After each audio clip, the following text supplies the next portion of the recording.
PoK यानी पाक अधिकृत कश्मीर पर भारत का दावा लगातार मजबूत होता जा रहा है। पीओके पर अमेरिका की खामोशी सभी को परेशान कर रही है। नमस्कार, मैं हूं आपके साथ में संजय शंकर गुप्ता। संजय एक्सप्रेस न्यूज में आपका स्वागत करता हूं। पीओके यानी पाक अधिकृत कश्मीर पर भारत के दावे लगातार मजबूत होते जा रहे हैं, लेकिन इस मुद्दे पर अमेरिका की खामोशी सभी को परेशान कर रही है। अमेरिका एक ऐसा देश है जो कि अपने आप को पूरी दुनिया का दरोगा समझता था और हर मुद्दा कोई भी हो, कहीं भी हो, अमेरिका अपनी नाक जरूर घुसेड़ता था। भारत के मामले में भी अमेरिका लगातार पहले दखल देता रहा है, लेकिन अब कुछ सालों से वो अब भारत के मामलों में दखल देने से बचता है। जैसे कि भारत और पाकिस्तान के बीच में कोई भी इशू होता था, कोई भी मामला होता था, 1971 की लड़ाई हो, 1965 की हो, या कोई भी हो, कारगिल का युद्ध हो, हर मुद्दे पर अमेरिका अपनी नाक जरूर घुसेड़ता था और हस्तक्षेप करता था।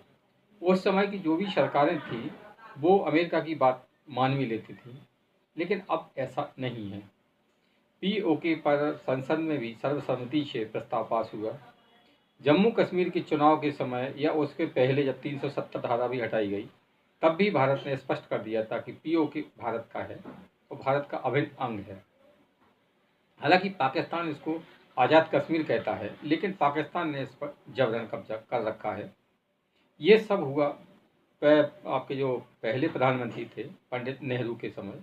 नेहरू की गलतियों के कारण ही आज कश्मीर का एक हिस्सा पाकिस्तान के कब्जे में है।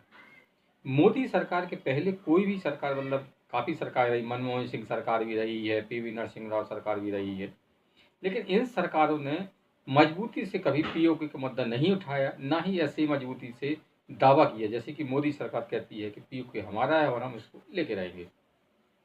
लेकिन इस मुद्दे पर अमेरिका की खामोशी सबसे रहस्य बनी हुई है, क्योंकि अमेरिका हर मुद्दे पर अपनी टांग अड़ाता था, दखल देता था, लेकिन अब वो इस मामले पर परहेज कर रहा है। पिछले दिनों मतलब ये पाकिस्तान के प्रधानमंत्री शहबाज शरीफ अमेरिका गए भी।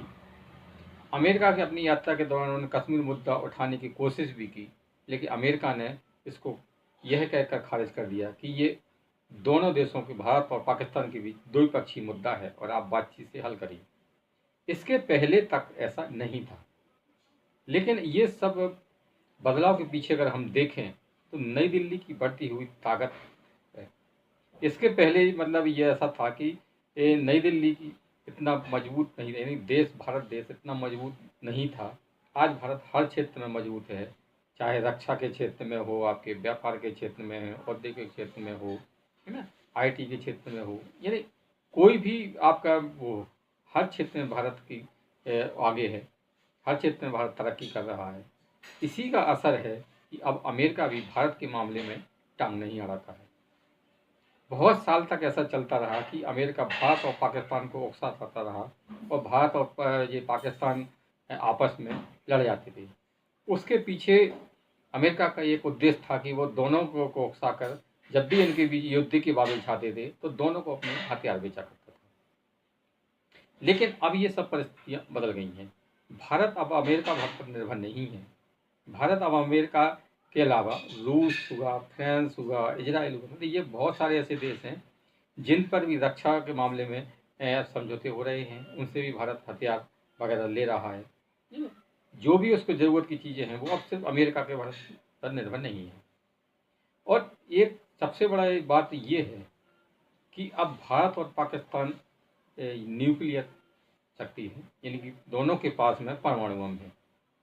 पहले जब भारत और पाकिस्तान के बीच में परमाणु बम नहीं थे तो ये दोनों के बीच युद्ध भी होता था, तो ये पारंपरिक तरीके से ये आपस में लड़ते थे, यानी कि ये लड़ाकू विमानों से बमबारी करते थे हैं, और ये आपके ये ज़मीनी लड़ाई लड़ते थे, फौज से, ये ज़मीनी हमारी सेना है वो दोनों लड़ते थे, टैंक वगैरह से यूज़ करते थे।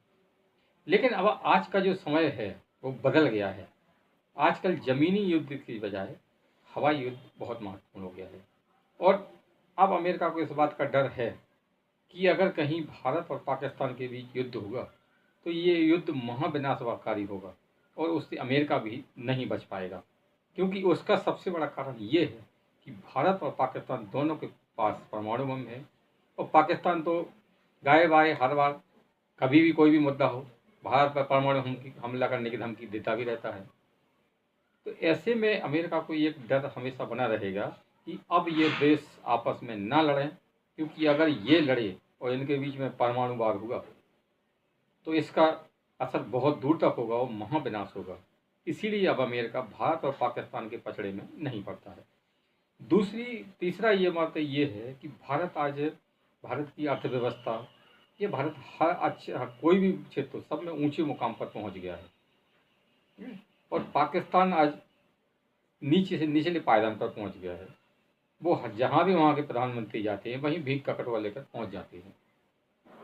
ऐसे में अगर अमेरिका को पाकिस्तान से कोई काम पड़ता है तो पहले उसको डॉलर देना पड़ेगा, यानी कि उसको भीख देना पड़ेगा पाकिस्तान को, तभी वो अमेरिका की हेल्प करेगा। पहले ये होता था कि अमेरिका चाहता था कि भारत ताकतवर ना बने, इसके लिए वो भारत को पाकिस्तान में उलझाया जाता था और पाकिस्तान के जरिए वो भारत को कमज़ोर करता रहता था। लेकिन अब ये सब चीज़ें बदल गई हैं, क्योंकि पाकिस्तान इतना कमज़ोर हो गया है कि वो भारत का कुछ बिगाड़ भी नहीं सकता। और रही बात चाइना की, तो चाइना और भारत के बीच में भी अब एक शक्ति संतुलन बनता जा रहा है।